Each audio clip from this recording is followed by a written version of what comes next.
அனைவருக்கும் வணக்கம். மீண்டும் மீண்டும் இந்த மொழி பிரச்சனையை பார்த்தீங்க அப்படின்னா கிளப்பி விட்டு திராவிடமும் ஆரியமும் தனக்கு உரித்தான ஒரு அரசியலை இங்கே இந்த மண்ணில் தொடர்ந்து காலங்காலமாக செஞ்சுக்கிட்டு இருக்காங்க. கடைசியில் இதில் யாரா பாதிக்கப்பட்டு உயிர் தியாகம் செய்ய போகிறதோ இல்லை பாதிப்படைய போகிறதோ பார்த்தீங்க அப்படின்னா தமிழர்கள் மட்டும்தான். ஆரியத்திற்கு ஒரு நோக்கம் இருக்குது, திராவிடத்திற்கு ஒரு நோக்கம் இருக்குது.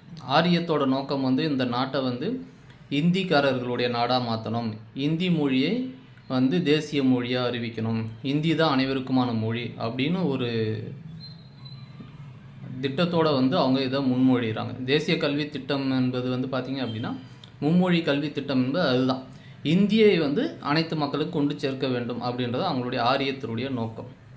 திராவிடத்தோட நோக்கம் என்ன அப்படின்னா இந்த வாய்ப்பை பயன்படுத்திக்கிட்டு இந்த மண்ணில் ஒரு அரசியல் எதிர்ப்பது போல் நாடகமாடி ஒரு அரசியல் செய்து குளிர் காயணும், அதிகாரத்தை அடையணும். இதுதான் திராவிடத்தோட நோக்கம். மற்றபடி திராவிடம் தமிழ் மொழியை காப்பதற்காகத்தான் இந்த ஆரியத்தின் இந்தியை எதிர்க்குதா அப்படின்னா அப்படி கிடையாது. ஏன் கிடையாது அப்படின்னா தமிழின் வளர்ச்சி எந்த அளவுக்கு இருக்குது தமிழகத்தில், தமிழ் எந்த அளவுக்கு பயிற்றுவிக்கப்படுது, பேச்சு முறையில் பார்த்திங்க அப்படின்னா ஆங்கிலம் கலக்காமல் எந்த அளவுக்கு தமிழில் தமிழர்கள் பேச முடியுது முழுமையாக. பெயர் பலகைகள், வணிக நிறுவனங்கள், சிறு கடைகள் முதல் பெரிய கடைகள் வரைக்கும், நிறுவனங்கள் வரைக்கும் இந்த தமிழில் பெயர் பலகைகள் எதனா முறையாக வைக்கப்பட்டிருக்கா, கடைபிடிக்கப்பட்டிருக்கானா எதுவும் கிடையாது. தமிழில் பெயர் பலகை வைக்க சொல்லி சமீபத்தில் காஞ்சிபுரத்தில் போராடினவங்களை கூட கைது பண்ணது தான் இந்த திராவிட மாடல் அரசு. அப்போது திராவிட மாடல் அரசுக்கு தமிழ் மீதெல்லாம் பற்று கிடையாது. அவங்களுக்கு ஒரு அதிகார போதை, அதிகாரம் வேணும். அதற்கு இந்த ஆரிய இந்தி திணிப்பை பயன்படுத்திடுறாங்க. ஆரியத்துக்கு ஏற்கனவே சொன்ன மாதிரி ஒரு நோக்கம் இருக்குது, இந்தி திணிப்பு தான். இது இந்தி திணிப்பில் வராது, எப்படி இந்தி திணிப்பில் வரும் அப்படின்னு கேட்குறீங்களா? தேசிய கல்வி கொள்கை சொல்கிறது என்ன அப்படின்னா கிட்டத்தட்ட ஒரு 20க்கும் மேற்பட்ட மொழிகளை நீங்கள் விருப்ப மொழியாக இருக்குது, எது உங்களுக்கு வேணுமோ அதை நீங்கள் தேர்ந்தெடுத்து படிக்கலாம் அப்படின்றது தான்.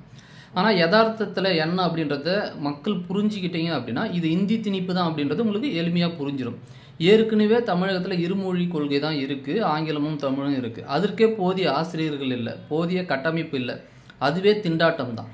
இந்த சூழலில் நான் 20க்கும் மேற்பட்ட மொழிகளை நான் உங்களுக்கு 3வது மொழியாக கற்றுக் கொடுக்குறேன் அப்படின்னு ஒருத்தன் சொல்லிட்டு வரான் பாருங்க, அவன் எப்பேற்பட்ட அயோக்கியனாக இருப்பான் அப்படின்றத நீங்கள் இதுலேருந்தே புரிஞ்சிக்கணும்.